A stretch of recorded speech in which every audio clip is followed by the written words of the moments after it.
Hello નમસ્કાર વિદ્યાર્થી મિત્રો નમસ્કાર તો બધા વિદ્યાર્થી મિત્રોનું હું ઓજા ફાલ્ગુન તમારું ઓજા ક્લાસીસ ચેનલમાં સ્વાગત કરું છું. તો વિદ્યાર્થી મિત્રો ચેનલ પર પહેલી વાર આ ચેનલને સબસ્ક્રાઇબ કરી દેજો, બેલ નોટિફિકેશન હિટ કરી દેજો જેથી આવનારી યુઝફુલ વિડીયો તમને ઝડપથી મળી શકે. તો વિદ્યાર્થી મિત્રો આજે આપણે ધોરણ 10માં વિષય ગણિતમાં ચેપ્ટર નંબર 5 સમાંતર શ્રેણીના મોસ્ટ આઈએમપી દાખલો જોવા જઈ રહ્યા છે જે 4 માર્ક્સમાં પૂછાય છે. તો વિદ્યાર્થી મિત્રો મોસ્ટ આઈએમપી દાખલો છે તો વિડીયોના અંત સુધી બની રહેજો, આપણે તેને સોલ્વ કરીશું. ફૂલોની એક ક્યારીમાં પ્રથમ હારમાં 23 ગુલાબના છોડ, બીજી હારમાં 21 ગુલાબના છોડ, ત્રીજી હારમાં 19 ગુલાબના છોડ વગેરે છે. તેની છેલ્લી હારમાં 5 ગુલાબના છોડ છે. આ ક્યારીમાં ફૂલ કેટલી હાર હશે?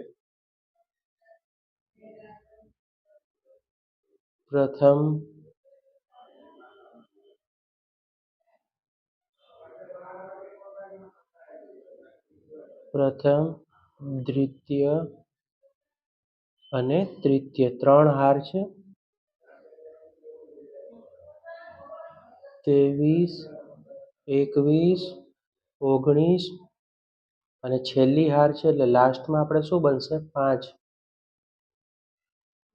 હવે આપણને અહીંયા કોઈ ફૂલોની સંખ્યા કીધેલી નથી, કેટલી છે હારની સંખ્યા, તો હારની સંખ્યા આપણે n ધારી.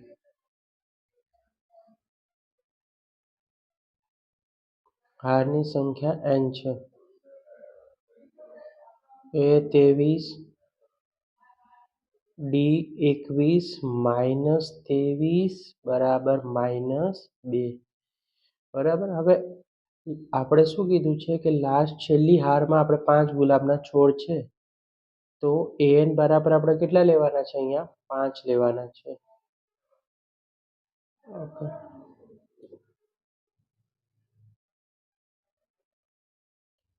an બરાબર a plus n minus 1d. an એટલે કેટલા? આપણી પાસે 5 છે. એની કિંમત કેટલી મૂકશું આપણે? 23 મૂકવાની વિદ્યાર્થી મિત્રો, plus sign n minus 1d. તો આપણી પાસે નથી તો આપણે n માઇનસ 1d લખી નાખશું.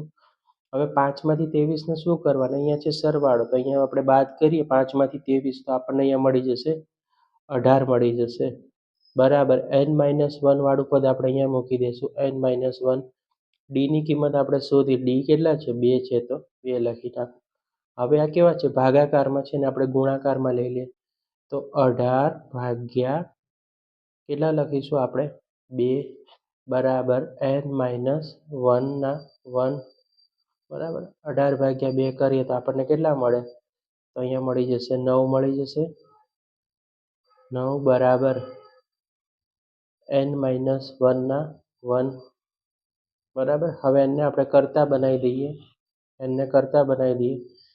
હવે 9 છે. 9માં આપણે શું કરી દઈશું? આ -1 છે ને અહીંયા આપણે શું કરી દઈશું? પ્લસ કરી દઈશું, તો 9 ને કેટલા થઈ જશે? n બરાબર 10. તો 9 ને કેટલા થઈ ગયા? 10.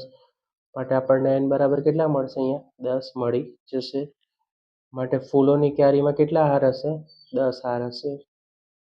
ફૂલોની ક્યારીમાં 10 હાર હશે. તો આ દાખલો તમને 4 માર્ક્સમાં બોર્ડમાં પૂછાશે, તો લાઇક, શેર અને સબસ્ક્રાઇબ કરવાનું ભૂલતા નહીં.